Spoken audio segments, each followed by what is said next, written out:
He said he was going to hurt her with a shotgun. He takes her cell phone from her. He starts scrolling through her cell phone and walks away. She tries to get her cell phone back from him, and he's walking towards his car, and he says, "Look what I got." She didn't know what he meant, and he retrieves a shotgun out of the trunk of his car. It alarmed her.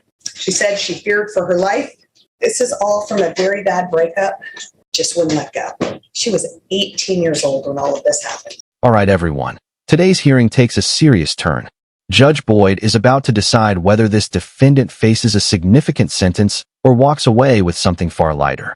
He's in court for repeatedly crossing the line, stalking, harassing, and refusing to leave his ex-girlfriend alone.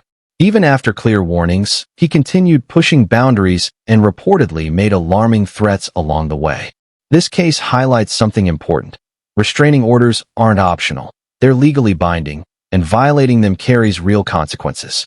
Drop your thoughts in the comments. What kind of sentence do you think fits a situation like this?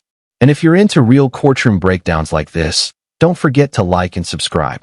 Let's get into it. Police were called because this defendant contacted the uncle, made some, and this is part of State's Exhibit Number 1 that was already given to the court as part of this plea bargain agreement. Left a message where he was threatening retaliation against Jade Olguin. They had been in a dating relationship. They were no longer in a dating relationship. Also in that threatening message, videos were attached. One of the videos attached was her before the defendant had reached out again to the same victim, Jade Olguin, saying he needed to talk to her. She agreed to talk to him because he said he was going to hurt her with a shotgun. She is with another female. They meet at a park. When they're at the park, he takes her cell phone from her. He starts scrolling through her cell phone and walks away. She tries to get her cell phone back from him, and he's walking towards his car, and he says, "Look what I got." She didn't know what he meant, and he retrieves a shotgun out of the trunk of his car. It alarmed her. She said she feared for her life.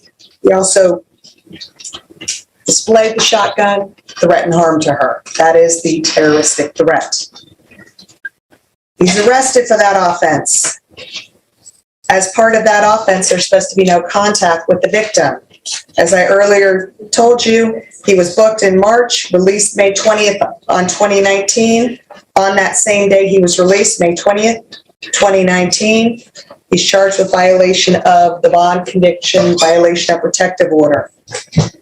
Jade Olguin calls the police, shows the police a screenshot from her phone where this defendant private messaged her, contacting her. It's honestly hard to understand why some people struggle to move on.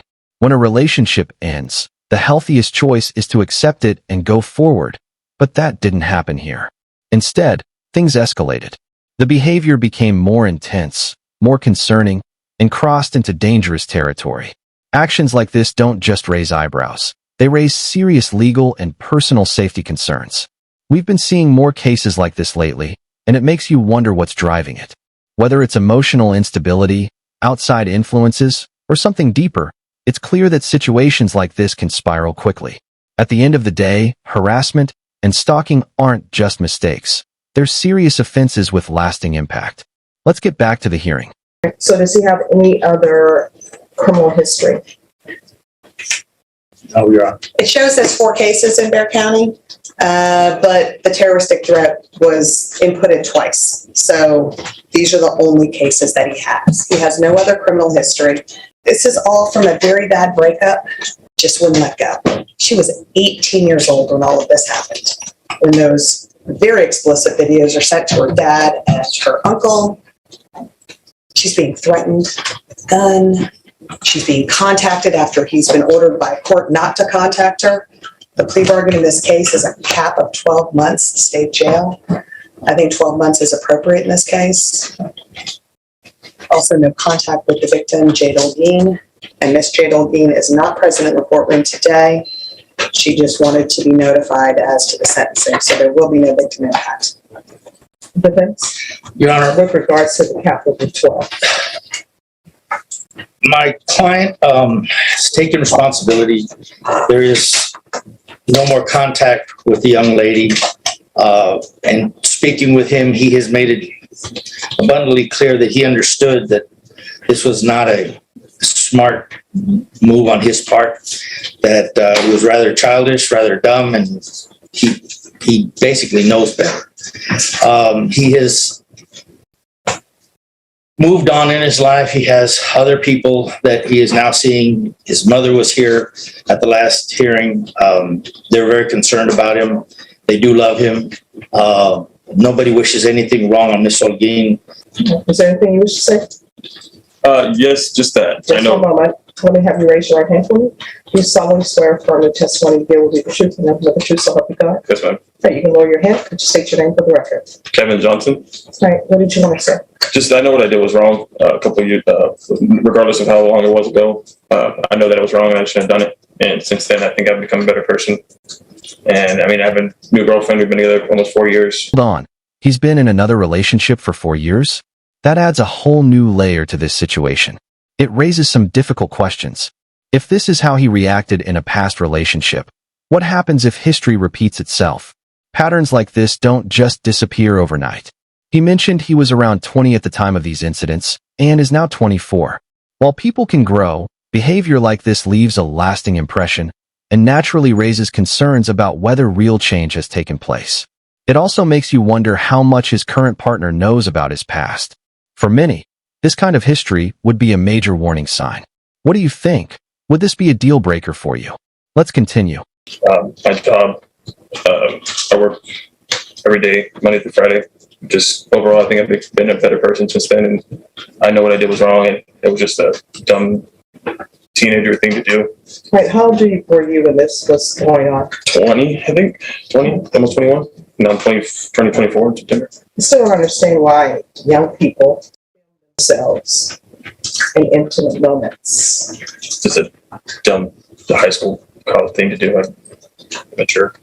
And then I don't understand why I'm assuming that you love this person, is that correct?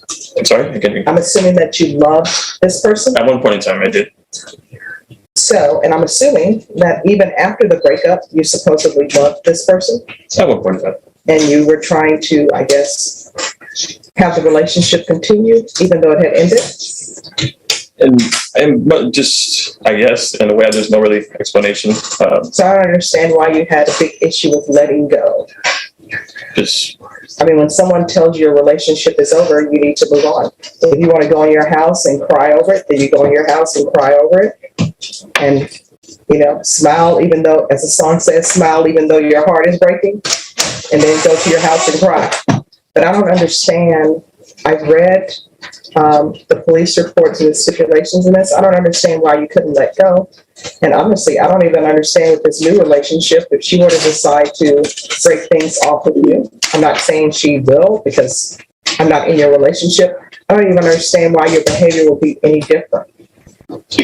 I believe it because I'm not the same person. I think for the most part, at one point in time, I did have a problem with my anger.